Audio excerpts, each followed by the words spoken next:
Bom, 7h em ponto, né? Então, a gente vai começar a nossa transmissão. Como vocês viram, nós migramos de plataforma, né? Então, nós saímos do Meet e conseguimos, né? Aprendemos a usar, né? O StreamYard para a gente poder também transmitir pelo YouTube e ter um alcance maior em relação ao público, né? Para abranger maior número de pessoas. Quero começar já agradecendo a todos vocês, a presença de todos vocês. E algumas pessoas tinham perguntado na avaliação da live anterior, aqui foi no dia 31/7, por que a gente faz a live de sexta-feira, né? Então, eu quero explicar para vocês que todas nós do GEMOVE somos professoras e trabalhamos no horário regular, né? E nós também temos HTPC. Então, em função disso, a gente acaba marcando na sexta, porque é o dia que nenhuma de nós tem HTPC, né? Porque para poder fazer essa transmissão, a gente mobiliza, né, o grupo todo. Então, precisamos dos componentes do grupo aqui com a gente. Então, a gente acaba transmitindo essa live na sexta em função disso, tá bom? Teremos mais algumas lives aí, depois a gente dá essa notícia. Então, eu vou começar agora, né? Só um momentinho. Vamos lá. Hoje a gente tem a presença, né, da Lenice, eu vou deixar ela se apresentar, tá bom? Boa noite, pessoal. Eu sou a professora Lenice, eu estou no GEMOVE há pouco tempo, né? Entrei nessa época de pandemia, mas eu cheguei para somar e eu faço parte da Coordenadoria de Comunicação, Jogos e Materiais. Eu sou pós-graduada em Letramento e Alfabetização e Letramento e Gestão de Projetos Sociais. Eu sou graduada em Pedagogia e Artes Visuais, que foi a minha primeira licenciatura, né? Onde eu comecei a minha carreira pedagógica, foi na disciplina de Artes, e estou cursando atualmente Matemática. Estou há 11 anos como professora e há 6 anos na rede municipal de São Bernardo. Muito bem, Lê. Muito obrigada. E aí, eu, de novo aqui, né, Tatiana, estou no GEMOVE desde a sua fundação, atuo na coordenadoria das formações internas, fui orientadora de estudos do PENAIC por 5 anos, né, atuo como coordenadora na EMEB José Ferraz, atuo nos anos iniciais, há 16 anos já, pouquinho tempo, né, perto de algumas amigas minhas, graduada em pedagogia, pós-graduada em ensino fundamental, arte, educação e cultura, atualmente mestre, né, em ensino e história da ciência e da matemática, na linha de pesquisa formação de professores, e doutoranda dentro desse mesmo programa, né, os dois da UFABC, na linha de pesquisa formação de professores também. Então, hoje, para a nossa live, a gente trouxe qual é o problema da situação problema, continuação, parte 2, né?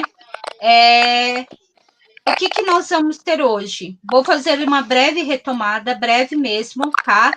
Porque o objetivo da nossa live aqui é outro, né?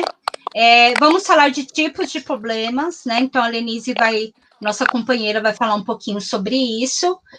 Dentro desses tipos de problemas, vamos falar dos problemas convencionais. A Lenise vai trazer algumas vivências em relação ao trabalho com as situações problemas, né? E aí ela vai trazer a prática dela com a problemoteca. E aí depois, né, na sequência, a gente vai falar um pouquinho de práticas com possibilidades, né, de atuação no ensino remoto em relação à compreensão das situações problemas, tá bom?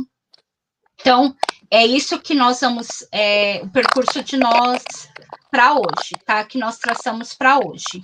Então, para começar, né, uma breve retomada, mas é muito breve mesmo, No dia 31/7, a gente começou, né?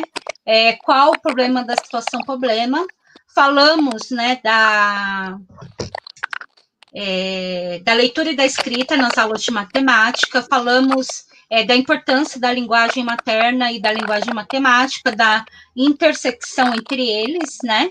Da coparentalidade entre eles, e essa live está disponível no nosso canal do YouTube, né? Para quem não assistiu, quiser assistir, né? Então eu deixei aí o link, está disponível lá para, né, para a pessoa poder acessar, enfim, né? Poder assistir o conteúdo na íntegra.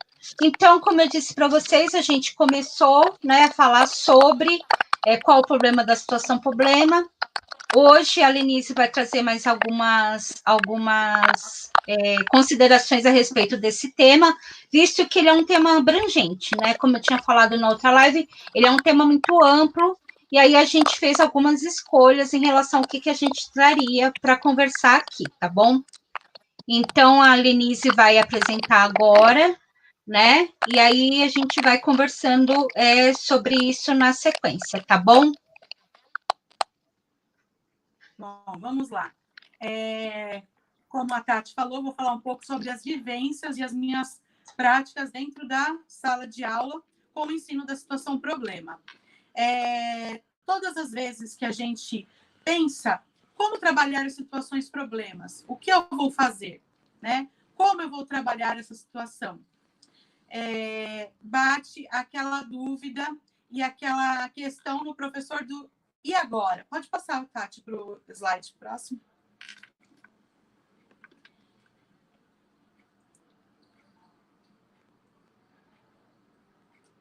Então, vem esses questionamentos à cabeça, né? Como trabalhar e agora o que eu vou fazer? Antes de começar a elaborar o meu plano de aula, antes de pensar no que eu vou fazer e como eu vou fazer, eu tenho que ter em mente o seguinte: qual é o meu objetivo dentro desse meu plano de aula, dentro dessa minha ação na disciplina de matemática, no conteúdo situação-problema. Ok? Aí nós vamos ver aqui, o que estou planejando são exercícios ou situações-problemas. Então, tem uma diferença entre os dois, e isso tem que ser claro para o professor, né? Ele tem que ter em mente que o que é exercício e o que é situação-problema. Os exercícios, eles abordam os conteúdos, ele vem como um reforço aos conteúdos que já estão sendo trabalhados dentro da sala de aula. Então, ele traz determinado algoritmo para que o aluno resolva esse exercício. Já a situação-problema, ele requer do aluno uma iniciativa, uma tomada de decisão, uma criatividade para ele poder resolver essa situação, né? Então, aqui no próximo slide, a gente está vendo que, para Dante, um problema é qualquer situação que exija o quê? Uma maneira matemática de pensar, de trazer um conhecimento específico para o quê? Para trazer uma resolução, uma solução para essa minha situação-problema. Então, um bom problema deve ter o quê? O que deve conter um bom problema? Então, eu tenho que ter em mente algumas questões para que eu elabore um bom problema para o meu aluno. Então, entre eles, ser desafiador para o aluno. Ser desafiador para o aluno. Por que ser desafiador para o aluno? Quando o aluno recebe uma situação, problema, para estar solucionando, ele precisa ser estimulado. Ele precisa se sentir desafiado para poder dar prosseguimento ao exercício. Então, ele precisa se sentir desafiado, né? Então, eu tenho que pensar isso logo de início. É desafiador para o meu aluno? Depois, é real? Está de acordo com a realidade do meu aluno? Está dentro da realidade dele? Ele entende sobre o assunto? Ele tem conhecimento sobre o assunto? É algo que está no cotidiano? Ser interessante é aquilo. Para ser desafiador, ele tem que ser interessante. Para ser interessante, tem que ser desafiador. Então, tem que ter algo que chame a atenção do meu aluno. Ser o elemento de um problema realmente desconhecido. Então, essa informação ela não tem que estar explícita para o meu aluno, que logo de cara ele já vai saber o que ele tem para fazer, né? Então, o elemento ele tem que ser desconhecido para ele. não constituir na aplicação evidente direta de uma ou mais operações aritméticas. Então, ele não pode ser aquele problema que eu já olho e já... eu sei que é uma adição e uma subtração para resolver. O aluno tem que pensar, essa informação ela tem que estar implícita dentro do meu problema. Porque, para isso, ele se torna desafiador, né? Se a informação está implícita, ele acaba se tornando desafiador porque o aluno se sente aguçado a buscar uma resposta.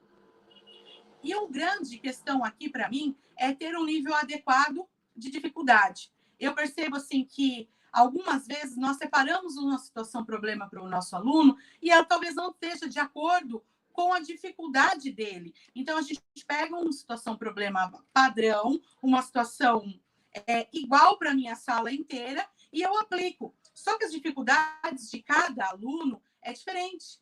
Cada aluno está num grau de conhecimento, cada aluno tem a sua dificuldade particular lá em resolver aquela situação. Então, não tem como eu trazer para a sala toda uma única situação sempre. Posso fazer isso esporadicamente? Claro que pode, mas há momentos que eu preciso pensar num grau de dificuldade de acordo com a dificuldade que o meu aluno tem, tá bom? Para ele não se frustrar, para ele não desistir de estar fazendo aquilo lá, ok?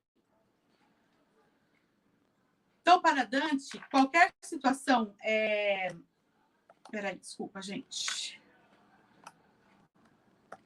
Próximo slide. Os exercícios de reconhecimento. Peraí, só um minutinho que eu não estou acompanhando junto com aqui. Para Dante, um problema é qualquer situação que exija a maneira matemática de pensar, certo? Nós vimos isso no slide anterior.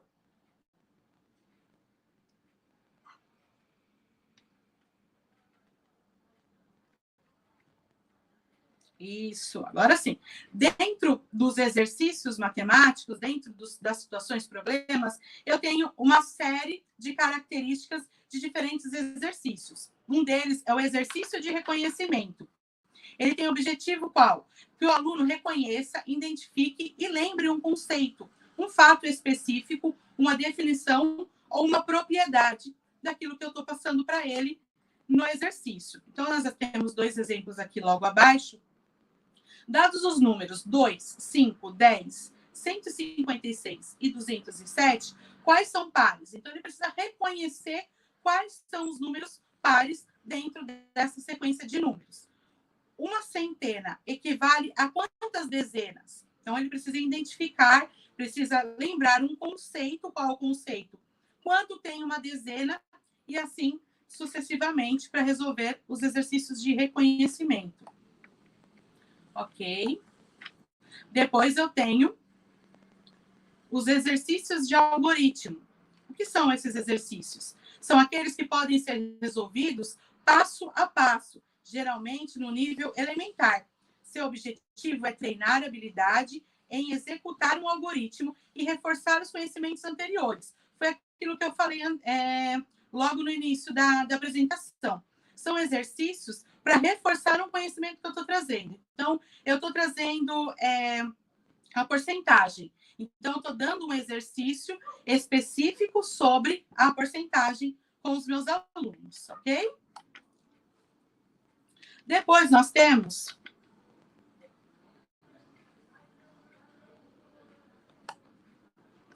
os problemas padrão. Sua resolução envolve a aplicação direta de um ou mais algoritmos anteriormente aprendidos e não exige nenhuma estratégia. A solução do problema já está contida no próprio enunciado. A tarefa básica é transformar a linguagem usual em linguagem matemática. É trazer, a linguagem matemática para dentro daquele conceito que eu estou dando para o meu aluno, identificando as operações ou algoritmos necessários para resolvê-lo. O objetivo desses problemas é recordar e fixar fatos básicos por meio do algoritmo das 4 operações. Tá? Então, para trabalhar as 4 operações. Quem está aí na rede de São Bernardo sabe que, dentro daquelas imprescindíveis, nós precisamos avaliar os problemas com adição, subtração, divisão e multiplicação. Esse é um problema padrão, né? Está bem presente na nossa rotina pedagógica. são simples e compostos, tá bom? Numa classe há 17 meninos e 22 meninas. Quantas crianças há na classe? Então, é aqueles probleminhas clássicos que nós costumamos a trazer, principalmente no período de sondagem, né? Depois, nós vamos encontrar problemas, processo heurísticos. O que seria isso? São problemas cuja solução envolve operação que não estão contidas explicitamente no enunciado. Foi aquilo que eu falei anteriormente. Para o problema ser desafiador, eu não posso entregar o jogo todo para o meu aluno de cara lá no enunciado, nem resolvidos pela aplicação automática de algoritmos, pois exige do aluno um tempo para pensar e arquitetar uma estratégia que poderá levá-lo à resolução. Por isso, torna-se mais interessantes que os problemas padrão. Então, um problema padrão é aquele problema clássico que a gente já conhece, que está ali na nossa rotina diária. Já os problemas de processo são aqueles que requerem um pouco mais do aluno, requerem um pouco mais de conhecimento do aluno. Geralmente são chamados de desafios matemáticos, né? Aqueles desafios que a gente lança, às vezes a gente trabalha até esses desafios no coletivo, né? Coloca na lousa e todos interagem coletivamente. É uma forma bem bacana de trabalhar os desafios.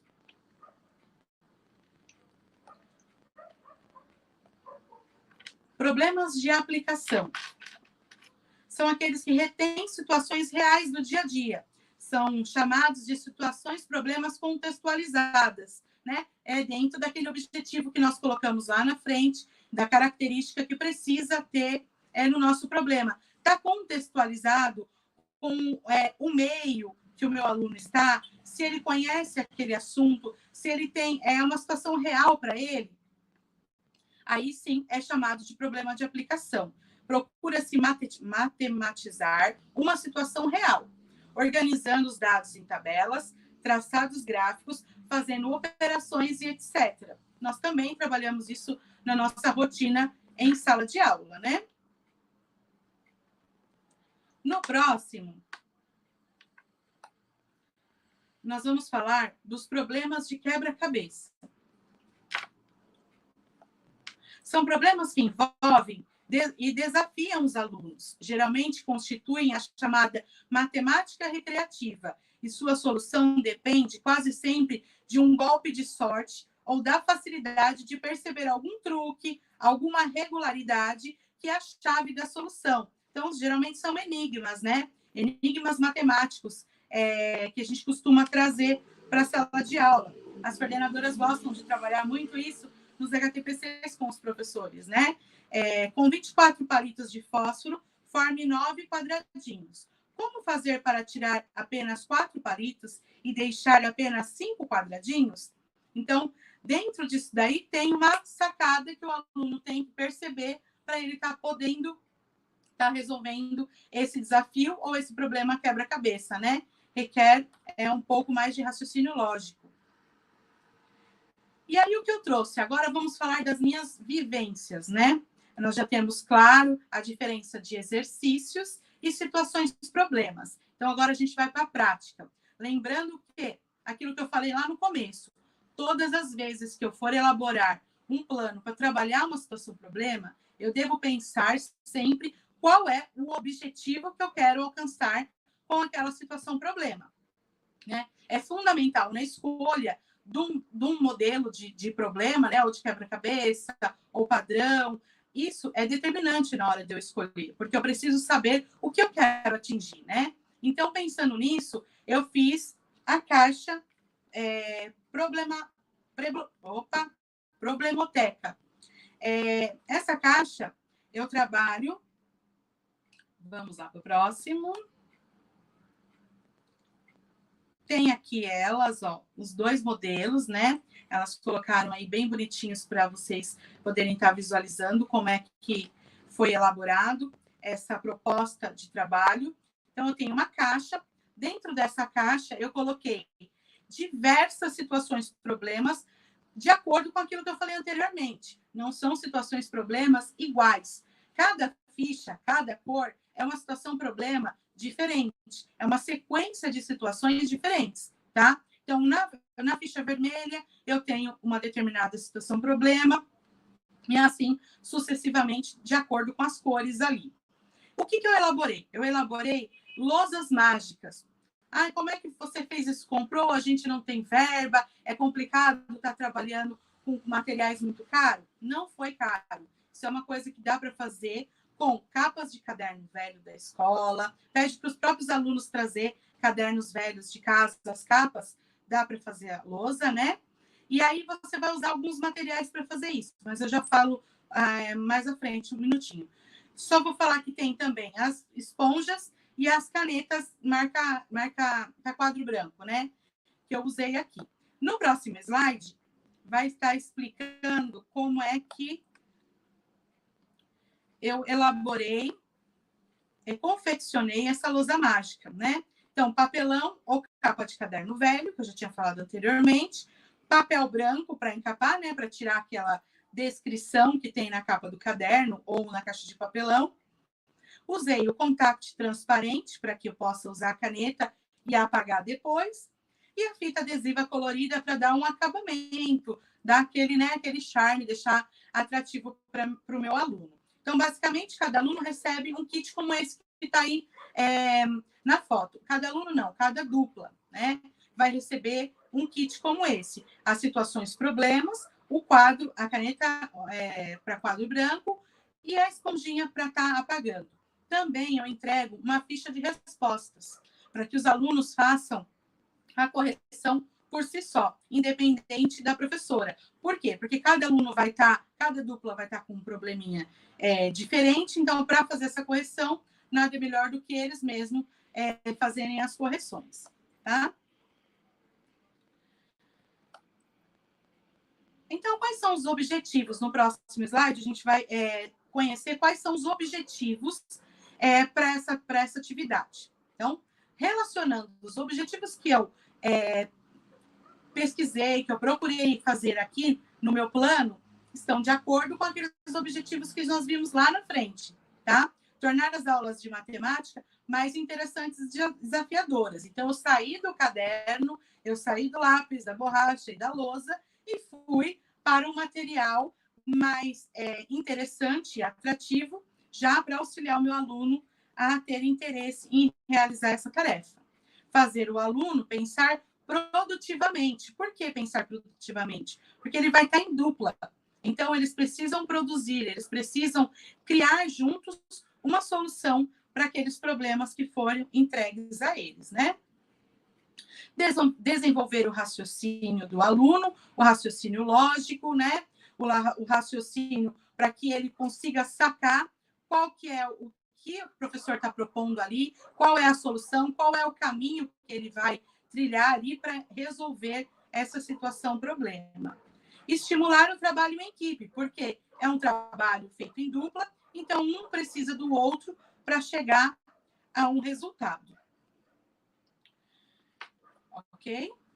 A proposta de trabalho, qual é? Separar a turma em duplas produtivas e distribuir os materiais. Quando nós falamos em duplas produtivas, isso quem sabe o que é dupla produtiva é o professor, né? Ele não vai dizer na sala, olha, eu vou pegar um aluno com mais conhecimento e vem você que sabe um pouco menos. Não, né? A gente tem toda aquela estratégia para criar essas duplas sem que os alunos percebam qual é o objetivo do professor. Sempre colocar um aluno que tem um pouco mais de conhecimento naquela situação com um aluno que tem um pouco de dificuldade, tá bom? Entregar as situações, problemas diferentes de acordo com a dificuldade da dupla. Então, o professor precisa ter esse olhar, né? Um aluno ficará com a situação, problema em mãos, né? E o outro com a lousa para o registro, alternando a cada problema. Então, a ficha tem, em média, uns 8, 6 probleminhas. Então, eles vão alternar para que todos possam explorar o material, né?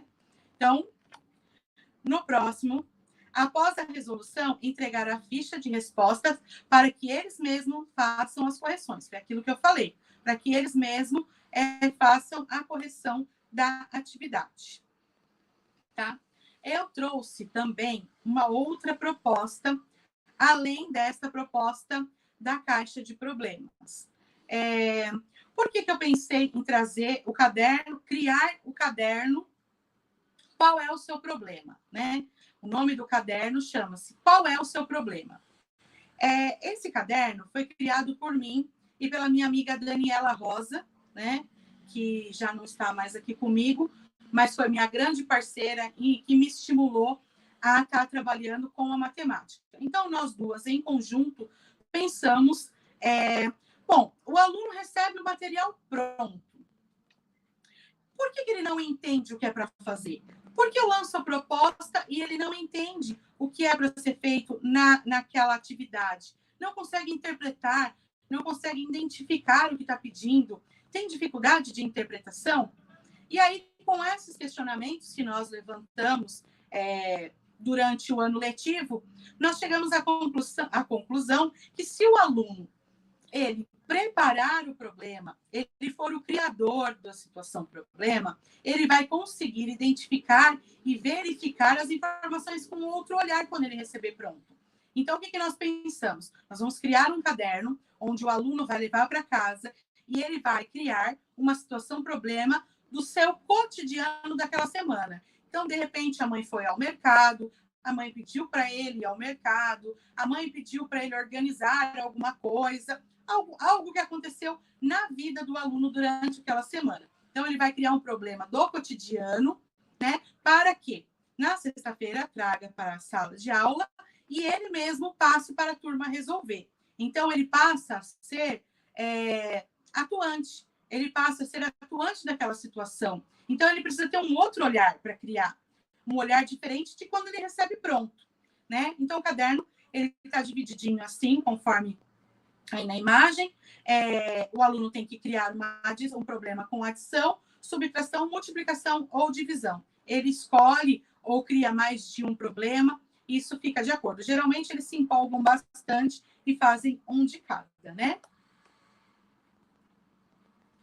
Qual é a proposta de trabalho? Então, é isso que eu falei. Oportunizar o aluno que faça parte do processo como criador e não só como receptor da atividade pronta. O aluno deverá criar a sua situação-problema de acordo com a sua realidade, né?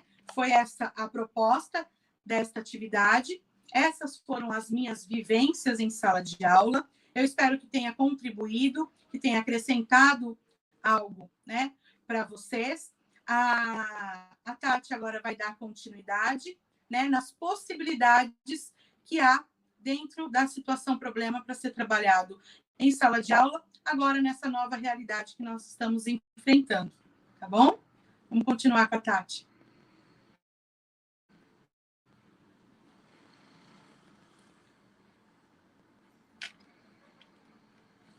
Bom, voltei. Bom, assim como a Lenice falou, né, explicou todas essas questões aí que ela apresentou em relação às situações e problemas, né, como ela trabalha com a problemoteca, trabalha com o caderno, né, de criação de problemas, e aí é interessante que as crianças vão ter que resolver isso na sexta-feira, né, então, ela trouxe algumas vivências, né, em relação a esse tema que é tão desafiador, né, para todos nós, né? E aí o que nós vamos falar agora, né? Qual vai ser a nossa abordagem, né? Trabalhar com situações e problemas, né? Então a gente tem visto aí que é um desafio os alunos compreenderem como é que trabalha com situações e problemas, né? Então, há outras possibilidades, né? Que possibilidades a gente pode ter, pode trazer? Então, aqui a gente vai fazer um paralelo um pouquinho entre o trabalho com a leitura e escrita nas aulas de matemática e um pouquinho com aquela questão de os meus alunos não compreendem situações e problemas, tá? E como é que a gente vai fazer isso? Nós temos velhos problemas, né? E aí a gente pode pensar em novas abordagens, né? Então, como nós podemos fazer para trabalhar com os problemas padrão, mas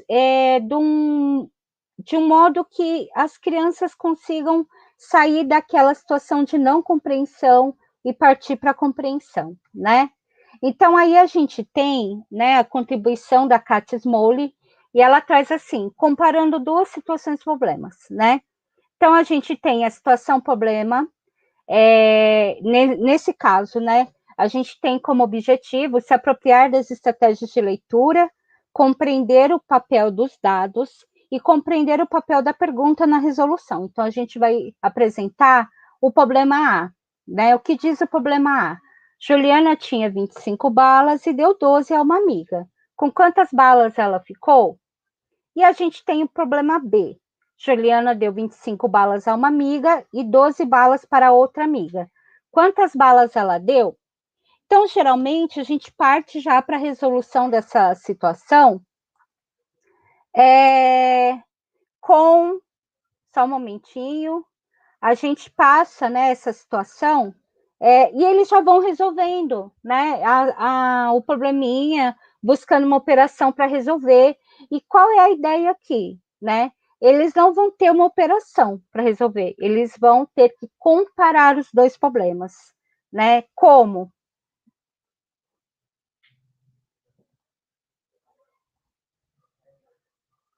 Aí eles vão ter, né, o problema A e o problema B, e aí, quais são as semelhanças que tem entre o problema A e o problema B, né?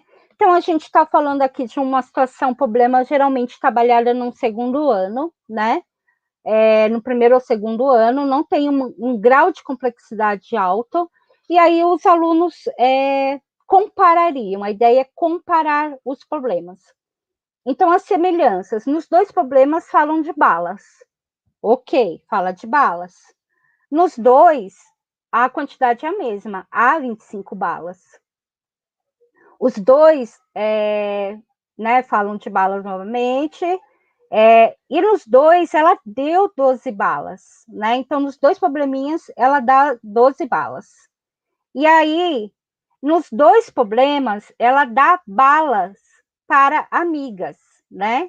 Então, no problema A, ela dá bala para uma amiga, e no problema B, para outra amiga.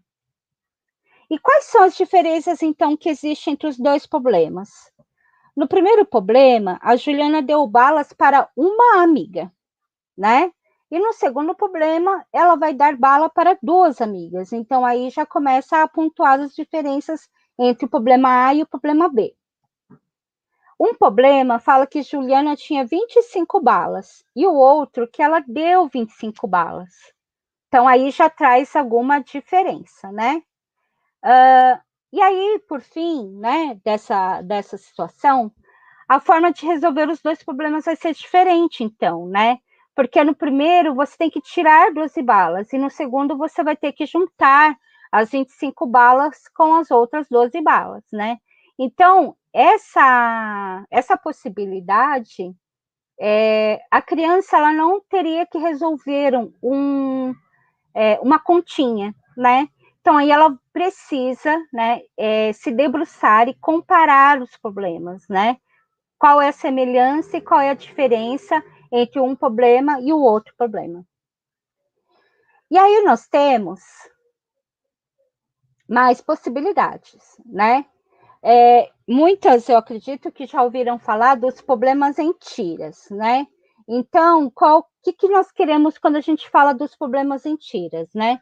Então, os alunos recebem o problema, né? Cortado, né? Como a gente faz com parlendas, geralmente, a gente corta a parlenda, os alunos têm que ordenar, né? E aí o aluno tem o desafio de colocar o problema na sua forma correta, né? E aí temos um exemplo. Ele já colou 58 figurinhas. Seu irmão deu a ele 12. Quantas figurinhas ele ainda precisa comprar para completar o seu álbum? João coleciona figurinhas de futebol. E o álbum, para estar completo, deve ter 85 figurinhas. Então, aí a gente tem as tirinhas, né? Em relação ao problema, e tem mais uma tirinha aí, ele resolveu comprar todas as figurinhas que faltam na sua coleção. Então, nessa possibilidade, o problema ele está fatiado, né? E aí o aluno tem o desafio de pensar qual é o encadeamento das informações dentro do problema, né? E aí o que ele precisa, né? O que essa proposta nos traz? Ele auxilia os alunos a perceberem como é que se articula o texto do problema. Então, qual parte que combina com tal parte, né? Como é que ele é construído, enfatizando a coerência textual e a articulação da pergunta com o restante do texto. E é possível também fazer alterações nesse tipo de proposta, né? Então, é possível pegar um problema fatiado e omitir algumas informações dentro de alguma fatia, né? Omitir a quantidade, por exemplo. Então, essa é uma possibilidade de trabalho, né, com problemas em tiras. E na sequência, né, nós temos o quê? Nós temos que conta resolve. Uma coisa que, assim, eu quero, né, comentar com vocês é que essas possibilidades, né, que a gente está trazendo é para reverter, né, não reverter, mas, assim, mostrar os problemas para eles, né, as situações, problemas, de um modo diferente, né? Por isso que são velhos problemas e novas abordagens, né? Que, na verdade, não são tão novas assim, mas, às vezes, na nossa prática, a gente ainda não incorporou essas possibilidades de trabalho, né? Então, com que conta resolve? Então, aí a gente tem um exemplo. Um avião pode transportar 314 passageiros. Se o avião fizer 6 viagens totalmente lotado, quantos passageiros ele irá transportar, né? E aí, o que nós temos? Vamos resolver esse problema? Vamos fazer uma continha, né? Então, não, né? Não vamos. Nós vamos trazer outra proposta. Então, nós iremos trazer possibilidades, e nessas possibilidades, ele vai ter que fazer uma escolha. Qual dessas contas resolve o problema, né? É 314 dividido por 6, 314 menos 6, 314 vezes 6, ou 314 mais 314 mais 314 mais 314, né? Então, a gente tem aí um problema, né? Que a criança não teria que resolver a conta. Ela tem que pensar como que, qual continha que resolveria esse problema, né? E aí, né, o que essa abordagem traz, né? Que essa possibilidade traz? Que há mais de um meio, mais de um modo de resolver ou de dar uma resposta, né? Então, às vezes, nós vemos alunos acreditando que há uma resposta única para um problema. E muitas vezes o problema ele tem várias possibilidades de resposta, né? Então, a gente começa a trabalhar com eles que há outras possibilidades de resposta e a gente sai um pouquinho daquele mecanismo só de estratégia pessoal com desenho ou com pauzinhos, palitinhos. A gente traz um up para ele, porque aí ele já começa a usar a notação numérica, né? Então, ele pode perceber que há mais possibilidades de se resolver, né? Que há mais de um modo, né, enfim, né, de resolver o mesmo problema, e auxilia o aluno a analisar as vantagens e desvantagens de cada tipo de resposta, né? Então, ele tem aí algumas possibilidades de resposta, algumas respondem ao problema, outras não.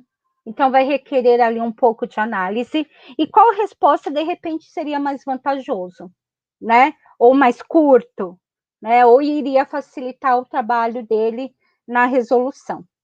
Então, aí a gente tem um outro exemplo aqui que fala sobre essa mesma possibilidade, né? Que conta resolve. E aí trouxe um exemplo aqui do livro da Katia Smoley, e aí tem a seguinte situação. A Bagley é um paquiderme. Ele usa 17 sabonetes e 22 esponjas para tomar banho. A Bagli toma banho de 15 em 15 dias. Quantos sabonetes ele gasta em 3 meses? Qual das contas leva à resolução do problema? Então, a pergunta do problema, né, é quantos sabonetes ele gasta em 3 meses. Mas o que ele precisa saber, o que ele precisa responder para nós é qual dessas continhas levaria à resolução do problema. Então, a gente tem 17 vezes 6, 17 mais 6, 17 vezes 2, 17 mais 22, que é igual a 39, e 39 vezes 3. O que essa possibilidade nos traz, né? Ela nos traz que algumas soluções, né, algumas respostas que os alunos dão, elas levam a erros, né? E esses erros, eles são, né, comuns, né? Porque às vezes não houve uma leitura atenta do texto, né? E aí o que acontece? Na impulsividade ou na pressa de responder, responde, né, de um determinado modo que acaba incorrendo em erro. E qual que é o interessante aqui nessa proposta? Que o professor coloque alternativas que seriam possíveis respostas se ele cometesse o erro. Porque aí vai levar o aluno de volta para o texto, para que ele leia o texto, e ao ler novamente o texto, ele pode perceber, então, é essa relação com a outra relação, e não, de repente, aquilo que ele tinha colocado inicialmente, né? Vamos lá. O que temos mais aqui de possibilidades, né? Qual é a pergunta? Então, assim, a gente está vendo aqui algumas possibilidades de trabalho com problemas que fogem da resolução com continhas, né? Então, agora qual é a pergunta?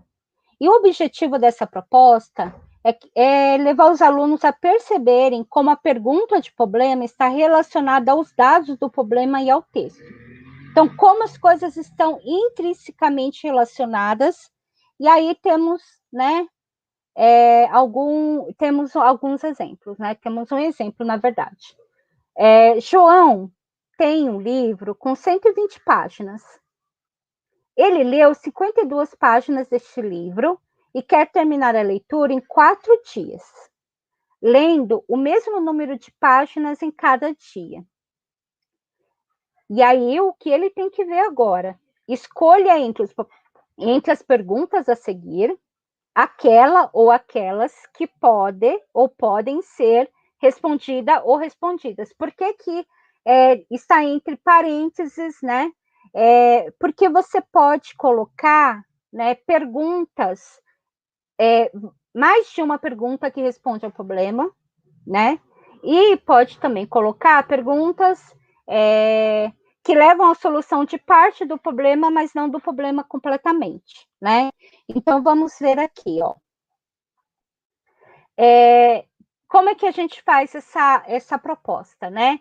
A gente apresenta o problema sem a pergunta e colocamos à disposição uma série de 4 ou 5 perguntas, né? Assim como eu tinha comentado com vocês, podem ser de um jeito ou de outro jeito, né? Em duplas ou individualmente, aí pode ser até em grupo, inclusive, né? Se for presencialmente, enfim, ou até mesmo no ensino remoto, por meio do Meet, né? Os alunos devem decidir quais as perguntas adequadas ao problema, né?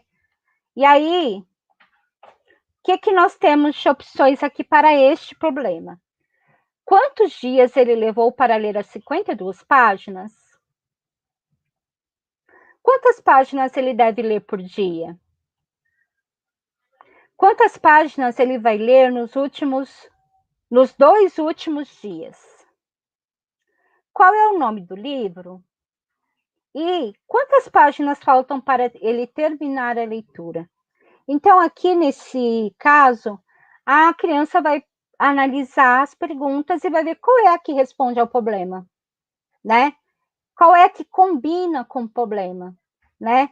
Na sequência, o professor até pode pedir para ele resolver, né? Mas o primeiro desafio dele é pensar na pergunta. Qual é a pergunta que responde? Qual é a pergunta que combina com o problema que o professor está passando, né? E aí, vamos lá. Vamos seguir aqui, que hoje a gente tem algumas possibilidades para falar. Criação de situações problema. Tati, a Lenise falou de criação de situação problema. Falou. Ela usa, né, o caderno como um recurso, né? E qual é o problema e faz um movimento, né, com os alunos, né, para poder fazer a criação de situações problemas.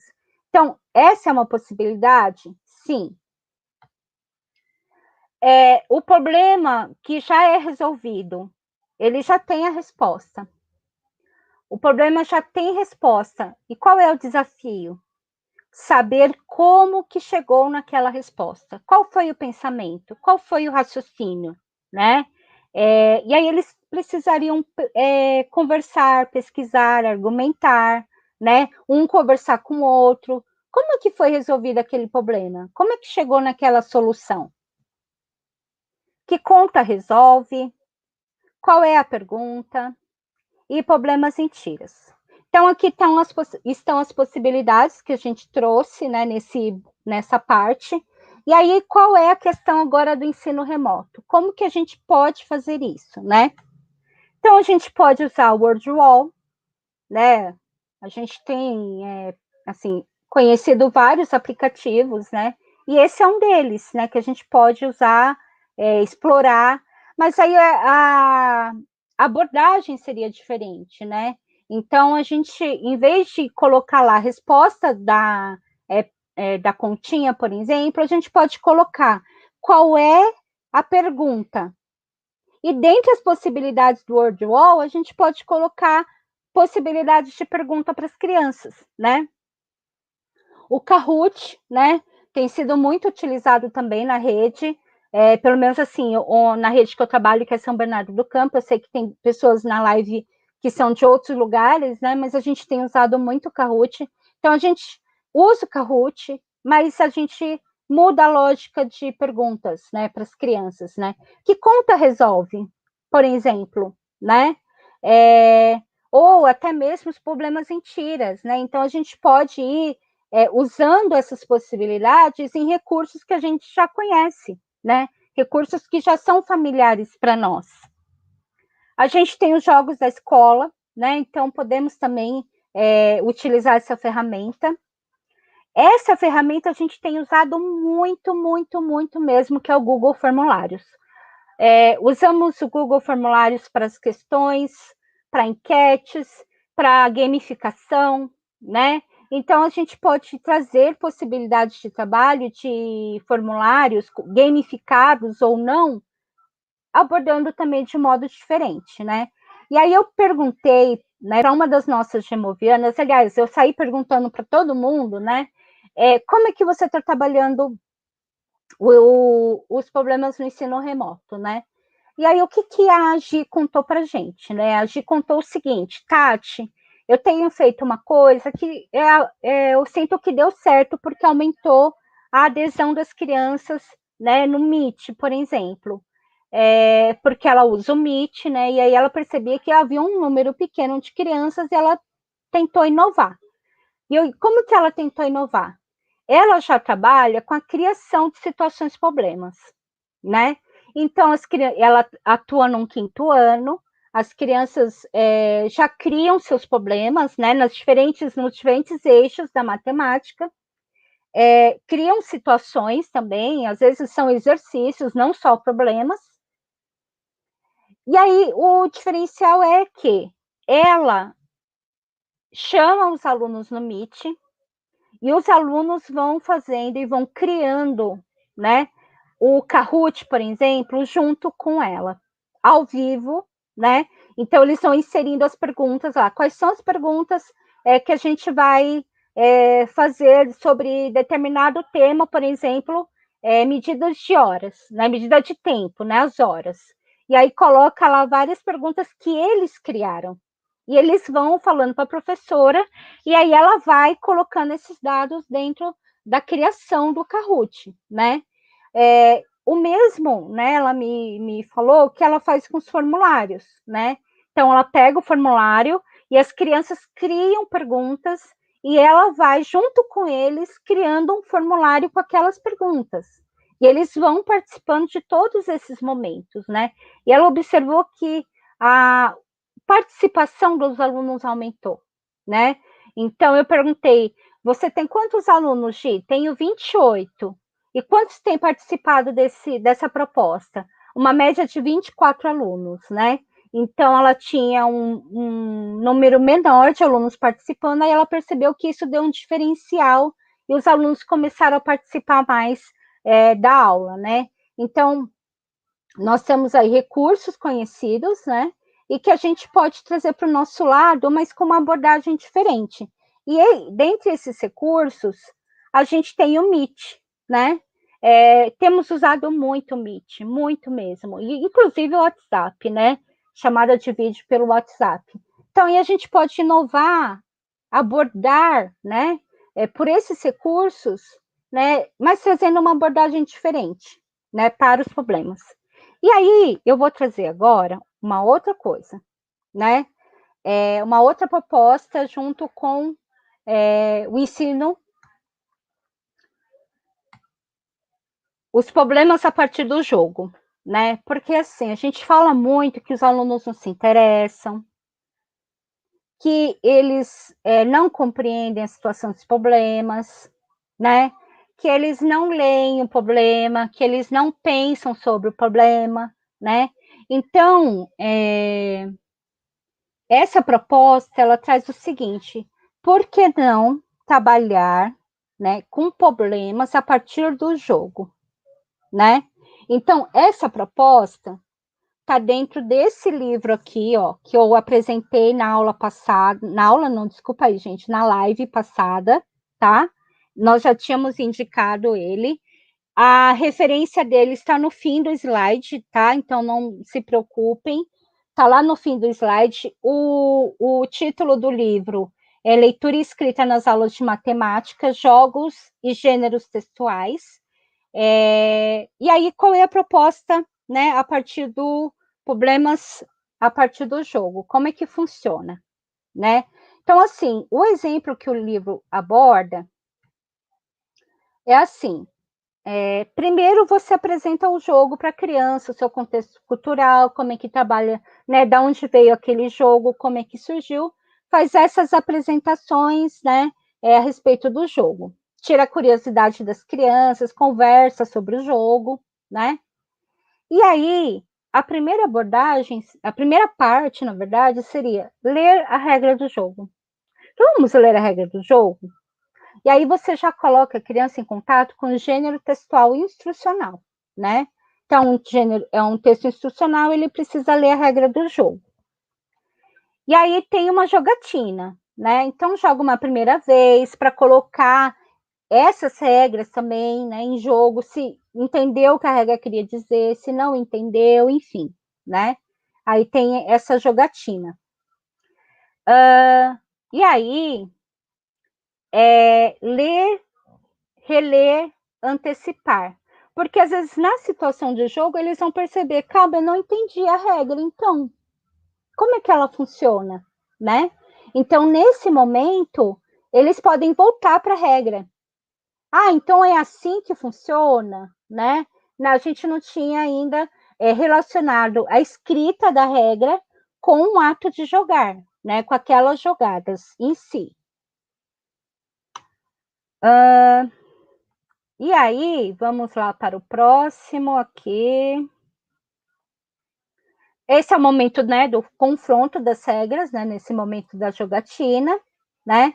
E aí, eles já leram a regra, já jogaram, já confrontaram essas regras, né?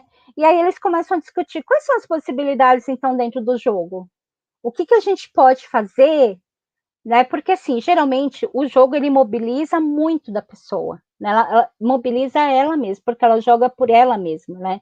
Ela não joga para o professor, ela não joga para o colega, ela joga porque ela quer ganhar. Então, ela se envolve muito na situação de jogo, né?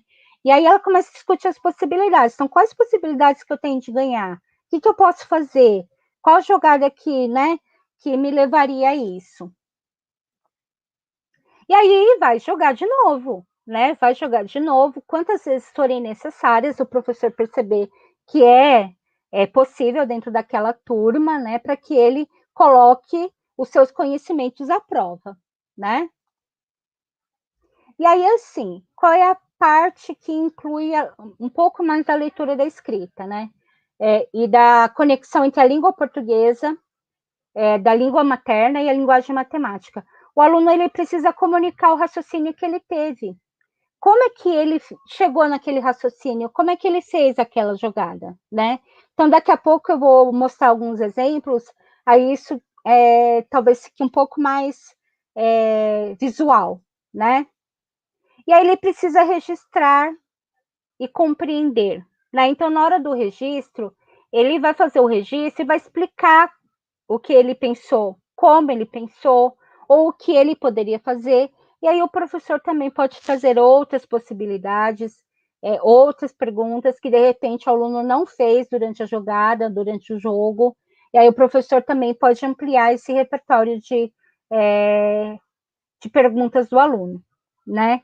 E aí vai para discussão, elaboração, para o pensar, porque aí um pode discutir com o outro como que pensou, o que pensou, né? Então, enfim, o pessoal, né, as crianças ali, o grupinho também pode socializar entre eles, e um vai falar para o outro como que pensou, né? E aí eles vão socializando, né, possibilidades do jogo.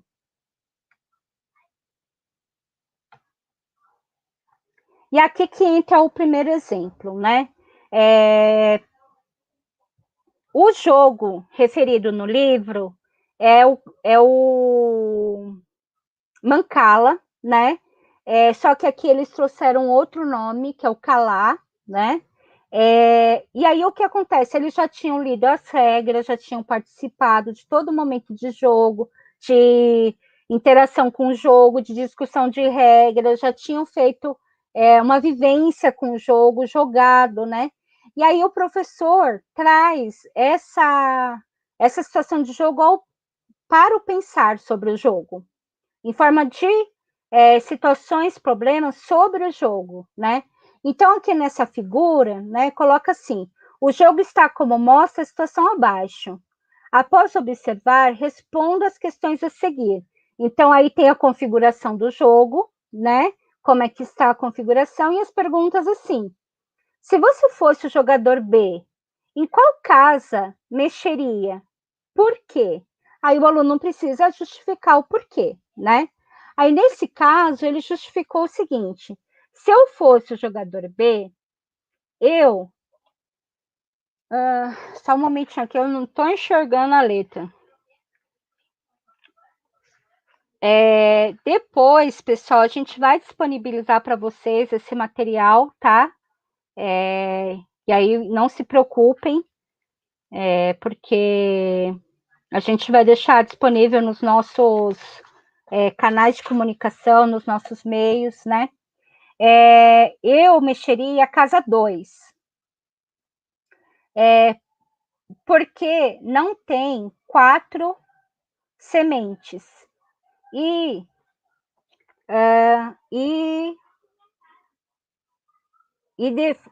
depois, só um momentinho que eu não estou enxergando mesmo. Desculpa aí, meninas, por essa falha aí, porque tá bem clarinho, a criança escreveu a lápis, né? É que assim, a gente não tinha outra imagem, a não ser a imagem do livro, né? É a figura 11.11 ponto. 4 sementes, e a hora que eu for distribuindo a última, vai cair no Calá 8. E eu tinha direito de jogar de novo. Então, aí a criança justificou com a linguagem dela, né, com o conhecimento que ela tem, qual era o movimento que ela faria se ela fosse o jogador B, né? E aí, depois, na atividade, a professora pergunta, né? Após a primeira jogada, depois de escolher a casa, qual é a próxima jogada que você faria? Por quê? Né? E aí a criança responde: na próxima jogada, eu pegaria casa 5, que não tinha nenhuma semente, mas como eu distribuí, caiu uma semente nela, foi que daí eu pegava a casa 5, que teria uma semente, e jogaria no calar 8. E eu teria direito de jogar outra vez de novo. Então, aqui a criança ela está explicando qual é, o raciocínio delas, né? E aí, na questão 4, que o jogador B teria a oportunidade de continuar com o jogo a seu favor? Sim, porque ele já jogou duas vezes seguidas. Então, ele jogando 2 vezes seguidas, então ele teria mais possibilidade de ganhar, né? E aí, na continuidade, né, desse trabalho, né, a professora apresenta outra proposta, né, de formação do jogo, né, e aí ela pede para as crianças, né, observarem, né, como que está a situação do jogo e pergunta assim: descreva a sequência de movimentos que o jogador A deve fazer para defender suas sementes, né? Então, a criança responde: se eu fosse o jogador A, eu jogaria o calar 10, né? E aí ela vai respondendo, né, de acordo com o que ela acha que o jogador pode fazer, né? Se o jogador A não fizer esses movimentos, quais as possibilidades do jogador, quais as possibilidades de jogada que o jogador B teria para capturar as suas sementes? E aí a criança precisa escrever, né, o que ela pensou, como ela faria isso, né? Então ela coloca o seguinte, né? Se eu fosse o jogador B, eu jogaria o calar 5, porque eu vou fazer um ponto. E se eu tiver o direito de jogar novamente, e eu jogaria o calar 1, porque a última peça ia cair no meu calar 3, que estava vazio, e eu no caso, capturaria uma semente. E aí a criança continua a resposta, né? Nesse caso, ela vai explicando como é que ela faria, e aí faria toda essa intersecção entre a linguagem, né? A língua materna e a linguagem matemática. A gente percebe aí que a linguagem das crianças, né? Como que explica, ainda tá um pouco rudimentar, precisa ser melhor trabalhado, mas isso são etapas dentro de uma sequência de trabalho, né? Essas são as primeiras etapas, e depois as crianças vão avançando, né, conforme as etapas vão também, e elas vão criando mais familiaridade. Como é que você fala sobre, né, o que você quer fazer no jogo, ou o que você poderia fazer no jogo, né? E aí elas vão criando esses esquemas mentais, né? Então, qual o maior número de sementes que o jogador B pode colocar no seu calar com essa jogada, né? E aí são questões que se remetem à situação do jogo, que a criança viveu, que ela se envolveu, que ela estava jogando por ela, né? Então, esse é o ponto principal defendido pelas autoras, né? Que a criança vai estar extremamente envolvida, né? Se não for extremamente, mas ela vai estar muito envolvida na situação do jogo. Então, aquilo que ela tem que falar ou aquilo que ela tem que escrever é algo que ela vivenciou, né? E se ela não vivenciou, ela conhece o contexto do que ela está falando, né? Aí tem mais um exemplo aqui, né? Mais um exemplo. Esse exemplo pega uma situação do jogo, né? Em que tem o jogador A e o jogador B, e quais são as peças que o jogador A tem e quais as peças que o jogador B tem. E num primeiro momento, a professora não pede para eles calcularem, né? Qual é a primeira pergunta que ela faz? Sem fazer os cálculos Quem você acredita que foi o vencedor? Justifique a sua escolha. Então, só de bater o olho, né? Então, está falando de senso numérico, das crianças perceberem, então um tem mais que o outro, porque há colunas com mais quantidades em determinado jogador, né? Então, só de bater o olho, sem precisar fazer continha, ela quer que a criança pense nisso. E por que ela está falando isso aqui, né? Nesse exemplo, ela está falando isso porque ela percebeu em um determinado momento lá do jogo, em uma determinada atividade, que a criança tinha que fazer, tinha que calcular 7 vezes 1, né? E aí, 7 vezes 1, a gente já sabe que 7 vezes 1 é 7, né? Só que a criança armou a continha 7 vezes 1. Então, o que ela queria? Ela queria tirar isso da criança, né? Ela queria que ela não precisasse armar a continha para saber que 7 vezes 1 é 7. E aí ela também percebeu que as crianças não usavam muito desses recursos do sistema de numeração decimal, ou desses conhecimentos que ela já tem, né, até os mais triviais, né, 7 vezes 1, 5 mais 1, 1 mais 5. Então ela percebeu que eles tinham que armar continha para acessar esse conhecimento, coisa que eles poderiam acessar fazendo um cálculo mental, né? Então trouxe questões que para que eles não precisassem fazer continhas, né? E aí coloca assim: o que os jogadores do grupo que fizeram o menor número de pontos poderia ter feito para ganhar essa jogada? Então, o que o jogador poderia ter feito? E o que seria melhor? Distribuir os discos entre as 4 casas ou acumular maior número de discos na casa 4? Isso ela já está falando de um outro jogo, não é o mesmo jogo, né? Então, ela trouxe esse exemplo para mostrar como que as crianças já estavam muito, mas muito assim, automatizadas nessa questão de fazer continhas, né? Até para coisas mais básicas.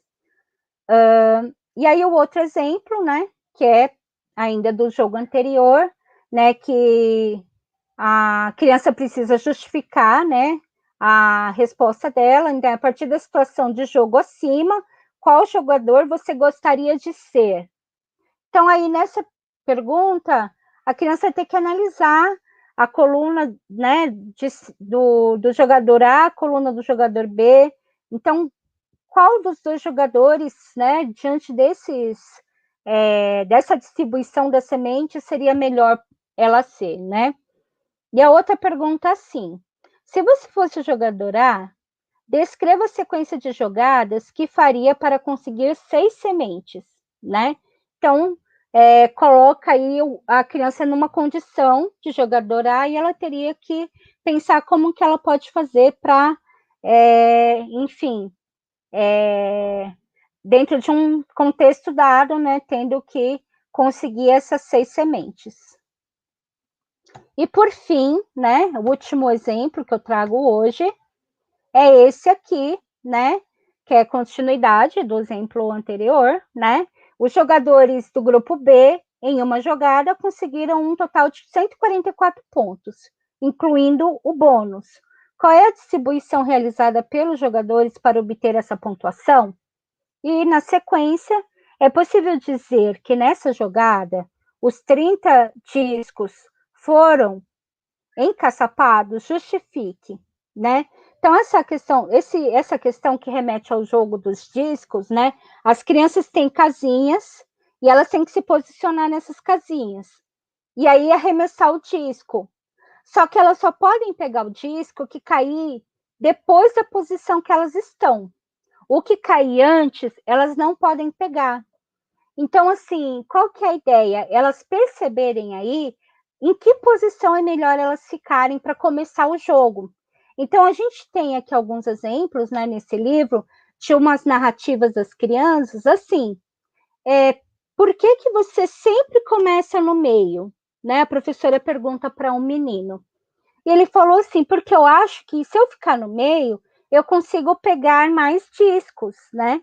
E aí a professora pergunta para a menina que está jogando junto com ele, por que você acha que você sempre ganha?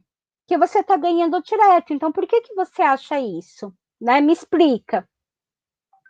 E aí a menina coloca assim, olha, eu acho que eu pego mais discos porque eu escolhi ficar na primeira casa. E aí, quando eu fico na primeira posição, tudo o que vier depois eu posso pegar. Se eu fico no meio, o que tiver antes eu não posso, mas o que tiver depois eu posso. Então, eu pensei que eu ficando na primeira posição, eu conseguiria pegar mais discos, né? E aí, a professora continua a conversa e fala para o menino, então, o que você acha da resposta dela, né? O que você acha dessa estratégia que ela está usando, né? Então, aí a professora continua, né? Depois a conversa com outros grupos, enfim. E aí, para exemplificar isso, né? De que as crianças têm problemas a resolver em situação de jogo, né? Então, às vezes a gente está jogando, por exemplo, a gente já apresentou bastante, né? Em algumas escolas, usa muito também o de grão em grão. E aí a gente tem uma hora assim, que a criança tem que, lá no fim, ela tem que pegar o número, tem que tirar o número exato no dado que falta para ela, né? Para ela completar a quantidade daquela última casinha ali, né? E aí, assim, quanto você tem que tirar no dado para você completar aquilo que está faltando, para você ganhar o jogo, né? Então, essas situações, para além de trabalhar na oralidade, e também para a escrita, né? E aí, por meio da escrita, o que acontece, né? E da leitura também. A criança ela vai se relacionando cada vez mais com essa linguagem matemática. E com essa intersecção que existe entre a linguagem matemática e a língua materna. E aí ela vai desenvolvendo ainda mais esses pensamentos, esse raciocínio matemático. E aqui, vamos ver. Trouxe uma sugestão, né, para quem quiser se aprofundar. Na verdade, não é um aprofundamento em si, mas é uma boa sugestão para como trabalhar com situações de problemas, sair um pouco do usual. Então, tem esse vídeo, né, do Instituto Siddhartha, do professor do Instituto, né, Singularidades, aliás, desculpa, é que eles têm uma parceria, que foi produzido, ele está contando um pouquinho como propor exercícios que desafiem os alunos, né? Então, eu coloquei aí o link desse vídeo, né? A gente não vai passar ele, mas a gente está sugerindo, porque aí ele vai falar de como que o aluno processa os pensamentos, o que dá para desenvolver no aluno, com situações, problemas que você leva para o concreto, né? Para o visual, né? Então, ele traz um pouquinho dessa abordagem, tá bom? E aí a gente tem aqui, por fim, as referências de hoje, né, que nós usamos, do Dante, da Luvison e da Grando, e da Smolli e da Diniz, né, o que a gente trouxe hoje de abordagem aqui. Nós agradecemos muito a participação de vocês. Thank you very much, né? Agradecemos enormemente, né, essa participação. As meninas, não sei se separaram aí questões, separaram perguntas. Se tem alguma pergunta que quiser fazer, né, estamos aqui, tá bom? E vou abrir a Lenise de novo. Voltei você, Lenise.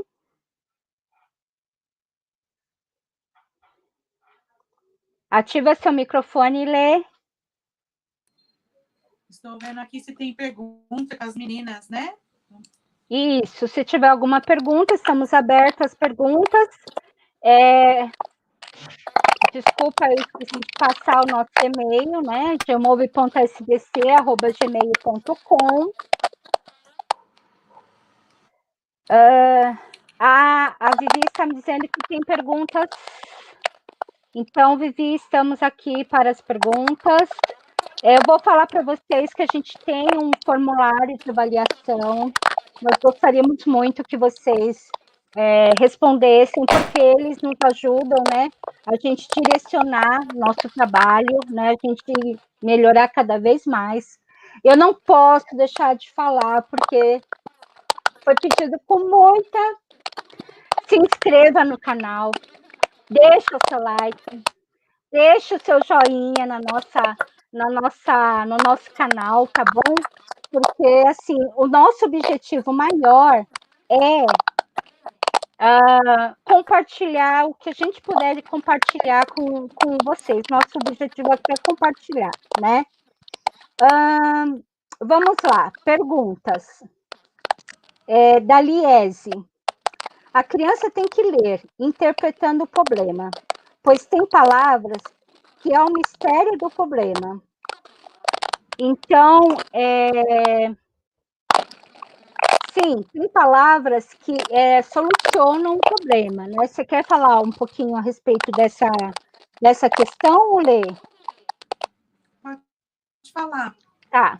Então, assim, tem determinadas palavras dentro do problema que elas vão dando dicas, vão dando indícios, né? De como que pode resolver o problema. Então, assim, se você quiser de novo, Liese, colocar essa pergunta para deixar, para explicar um pouquinho melhor o que você quis dizer com isso, eu agradeço, tá bom? Aí a Maria Cecília pergunta o seguinte: mas não há necessidade de repertoriar, porque pode vir fora do pedido. Sim, Maria Cecília, há necessidade de repertoriar. Sabe por quê? Principalmente porque as crianças não conhecem essa abordagem, elas estão acostumadas a responder sempre com a continha. Então, assim, no começo, o professor vai ter que trabalhar várias vezes, né, de um jeito com essa abordagem, para os alunos também começarem a aprender e também ele saber o que o professor está querendo dele, né? Porque eles vão falar, mas não é uma continha? É de mais? É de menos? Aquelas perguntinhas que a gente sempre ouve, né? Então, assim, vai ter que repertoriar sim, tá bom? E aí, como eu falei... Peraí, eu estou multitarefa aqui. Assim como eu falei, né? É uma sequência de trabalho, né? Então, monta uma sequência de trabalho que no começo tenha que dar, sim, uma referência, esse repertório, né? Você quer falar um pouquinho a respeito desse repertório, ou Lê? Eu não sei como é que está o som de vocês, mas para mim está meio complicado aqui. Vocês estão me ouvindo bem? Está saindo com algum ruído. Eu estou te ouvindo. Agora, eu não sei se o pessoal está te ouvindo, tá? Então, o pessoal já disponibilizou aí o link, né, para avaliação. A gente tem mais alguma pergunta? Meninas? A gente tem a Samanta, aliás, a Samanta acabou tendo que sair, mas a gente está com a Vivi aqui no chat, vendo quais são as perguntas, né, quais são as perguntas que o pessoal tá fazendo.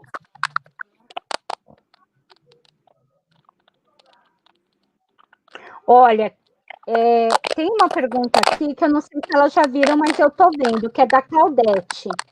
Lenice, explica um pouquinho melhor como é que foi feita as questões que foram, os problemas que foram trabalhados no caderno. No caderno? Tá. Isso. O caderno, a proposta foi uma situação problema, que o aluno escolhesse entre adição, subtração, divisão e multiplicação. Não tinha algo pré-determinado para que ele viesse fazer. O que eu pedi e o que eu direcionei os alunos foi que eles buscassem alguma situação do dia a dia, de algo que acontecesse em casa, né? Então, não teve nada assim muito direcionado ou fechado para isso. Quando o aluno trouxe o problema de volta para mim, ele mesmo passou na lousa e os colegas copiaram, e o próprio aluno fez a correção junto com os colegas. levando em conta o pensamento dele. Muitas vezes, nós analisamos o problema do aluno e vimos que não estava muito claro algumas informações. Então, a sala errou de 30 crianças, 15, 20 erraram a situação problema. Por quê? Porque eu não entendi, não estava claro isso, não tinha uma informação, faltou informação, a pergunta não estava de acordo. Então, eles foram percebendo os erros no problema do colega e nós refizemos o mesmo problema. Então, o problema que o colega colocou na lousa, eu fui reescrevendo junto com a turma e com o próprio colega, entendeu? Então, assim, eles conseguem detectar onde estava o erro ou se o problema estava claro ou não para eles. Então, nisso já vai criando, na própria criança, o instinto de, na hora que eu for escrever o meu, eu não posso esquecer da pergunta, eu não posso esquecer de ser claro em determinada questão. Então, foi isso que aconteceu.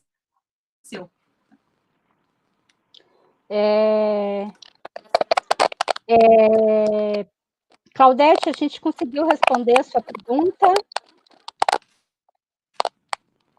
Eu vou colocar aqui, a pergunta. Ela perguntou aqui se o caderno é coletivo, né?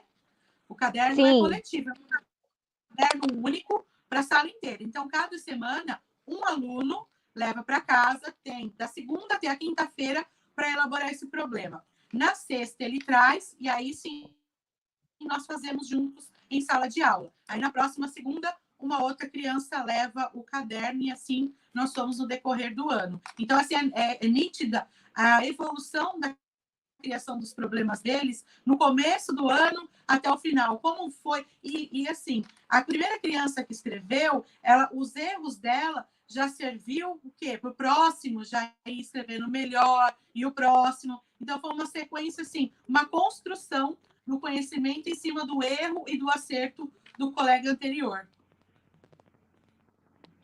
Então, tem uma pergunta que foi mandada pela Kátia, que ela pergunta o seguinte: como trabalhar o conceito de problemas na educação infantil, né? O conceito de situação-problema.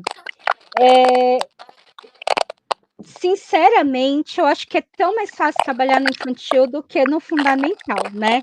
Porque no fundamental, eu acho que a gente acaba engessando um pouquinho mais por causa de continhas que tem que resolver, por causa de uma sistematização um pouco maior, né? Então, no infantil, você pode abordar, por exemplo, em situações do próprio cotidiano, né?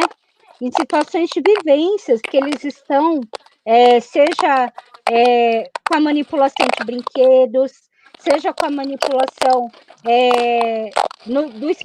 de alguns objetos no espaço externo da escola, né? Então, nós temos aqui em São Bernardo algumas escolas que têm um espaço externo muito, né, assim, privilegiado, vamos dizer, com bosque, enfim.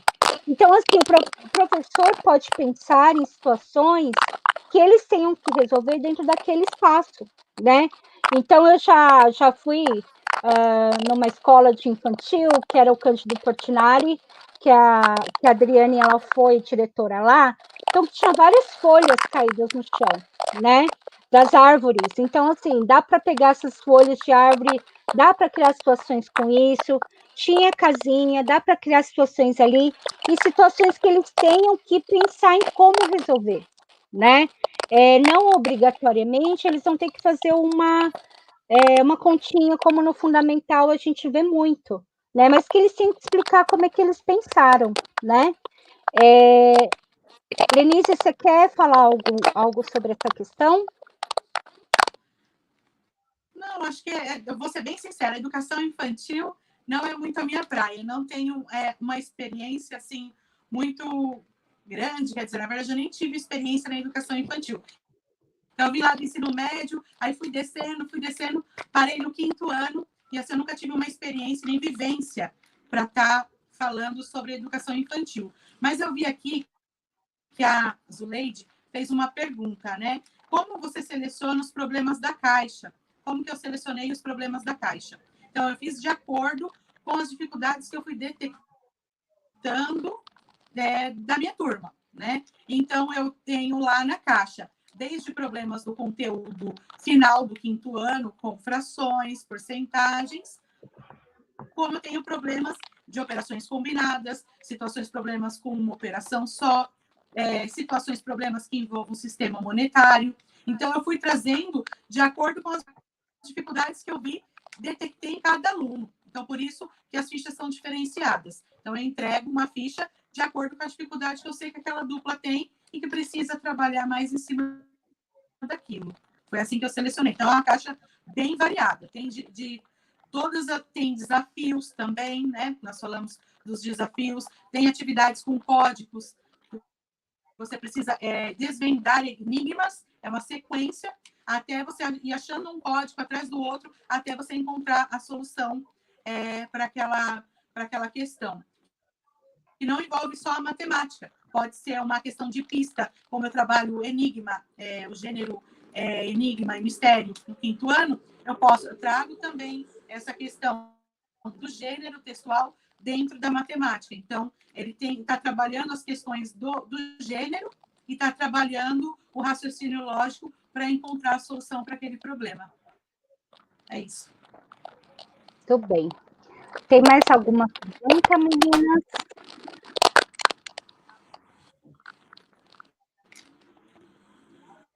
Olha... Tati, eu estou vendo aqui.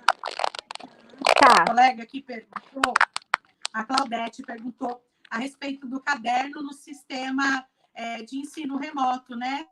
Uhum. No modo remoto de aula que nós estamos vivendo agora. Dá para trabalhar e muito. Eu estou trabalhando dessa forma também. Então, você escolhe uma criança por semana, ela faz o problema dela, 1 a 2, aí você, de acordo com a sua turma, manda a situação lá no grupo e espera que ela mande a foto do problema. E assim lança para os alunos.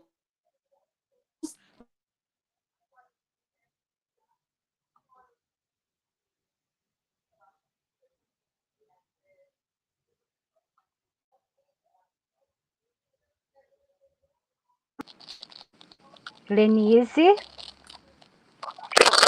Oi? Tá de volta? Eu não sei se fui eu que caí, se foi você que caiu. Não, foi aqui que deu uma interferência. Ah, então, tá, isso, tá bom. Ok.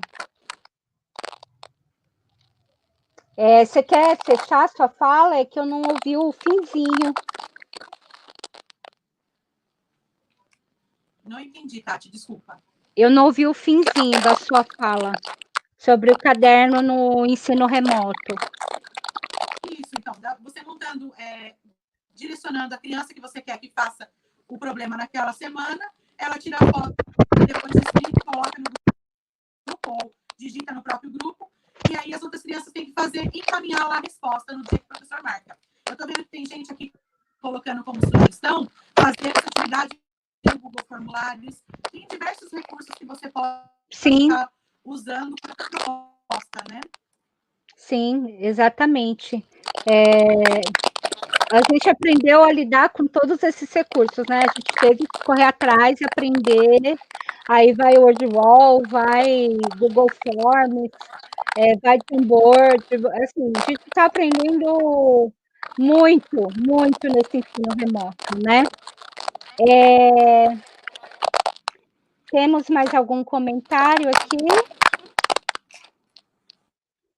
A Liese, eu até destaquei aqui o comentário dela, porque ela colocou assim, ó, porque às vezes a gente frisa com as crianças essas palavrinhas, é como se fossem as palavras-chave, né? E esquece do todo, né? Esquece do todo da própria leitura e interpretação da questão em si, né? Então, realmente, eu vou falar que eu fiz muito também disso, falar da palavra-chave, isso aqui é demais, é quase mais, menos, né? Mas, assim, eu digo que é todo um processo de aprendizagem, né? A gente vai errando e vai aprendendo, e vai acertando, e vai testando coisas também. Às vezes tem coisas que dá certo numa turma, não dá na outra. Às vezes dá certo com um aluno, não dá certo com o outro, né? Então, Esse ruído, gente, a gente já tentou de tudo para sair esse ruído, a gente não sabe qual é a origem dele, tá? Eu e a Lenise já fizemos testes, né, Lê? Mas ele não vai embora, então a gente ainda vai ter que descobrir de onde que está vindo esse ruído, tá bom? Mais alguma coisa? Mais algum comentário? Bom, ó, temos nossos canais no YouTube, temos nossos canais não, temos um canal apenas no YouTube, né? Entrem no canal, deixa o like, deixa o joinha, né? Assistam outros vídeos que a gente tem lá, a gente tem vídeo de live, a gente tem livro de jogo, a gente tem abastecido frequentemente o Instagram com indicações literárias também. Nós temos a página no Facebook, nós temos nosso site, nós temos outros trabalhos também. A gente tem um trabalho com a Caixa de Jogos Viajante, né? Então, enfim, a gente tem muito trabalho aí em andamento. Pretendemos fazer outras lives, né? Com outras abordagens também. Então, a próxima live nossa vai ser no dia 28/8, que vai ser uma oficina de jogos para o ciclo 1, né? Então, quem puder, quem quiser participar, né? Estamos já falando dessa próxima live. E só temos realmente a agradecer, né? Sim, ó. Espera aí que tem um esclarecimento aqui, né? Liese, eu acredito que tenha sido da Liese, né? Quando falo palavras, são aquelas que geralmente a gente usa como a diferença, o total, juntar. Isso é pertinente nas situações de problemas? Olha, se a gente for pela linha de pensamento da Grando e da Luvison, não que não seja pertinente, mas essas palavrinhas elas podem acabar levando as crianças a sempre relacionar essas palavras com um tipo de continho, né? Então, elas trazem a sugestão de você fazer uma abordagem um pouco maior, né? Para eles perceberem que também há outras palavras que levam aos mesmos conceitos, né? No caso, o conceito de juntar, o conceito de tirar, né? Então, ou o conceito de ter ali um todo, né, maior. Então, de acordo com as autoras, elas colocam que essas palavras acabam levando as crianças a pensar em algoritmos para resolver, né? Mas elas também trazem em si, né, já um conceito que é um conceito matemático, que é a ideia de juntar, de tirar, enfim. Então, eu não diria que é pertinente, eu diria que é preciso usar com sabedoria, né? Para não frisar sempre essas palavras e as crianças acabarem achando que toda situação, problema, tem essa palavra, tá bom? Que mais, gente? Deixa eu ver aqui. Nós colocamos o link da avaliação aí, colocamos várias vezes o link da avaliação, né? Temos aqui um comentário, deixa eu ver, da Débora. Existem conteúdos que nos dão prazer em aprender. Vocês hoje nos apresentaram um desses. Gratidão. Nós é que agradecemos, Débora, muito obrigada por sua presença aqui, porque a gente quer falar, e a gente quer compartilhar, e a gente, né? Lenise, você pode falar também, porque senão eu não paro de falar, tá bom? Pega seu lugar de fala, e senão eu não paro de falar um minuto, tá bom? Vamos ver aqui. Bom, já deu 8h33, temos aí o link da avaliação. Caso alguém queira entrar em contato conosco, nós temos o nosso e-mail, né? Que é gmove.sbc@gmail.com. E aí vocês nos acham também nas redes sociais. Então, muito obrigada, né? Bom final de semana para todos. Né? Muita saúde para todo mundo aí, porque é o que a gente quer. Lenise, por favor. Também faço o agradecimento, fico feliz demais em rever algumas pessoas aí, nem que for nos comentários, né? algumas pessoas que eu já não estava tendo contato há algum tempo. Agradeço a presença de todos. Eu espero que a gente tenha trago conforme as expectativas de vocês em relação ao tema, e que a gente tenha em breve um novo encontro e que seja também bastante produtivo. Eu agradeço a todos. Tenham uma boa noite. Obrigada. Muito obrigada. Então, encerramos a nossa live.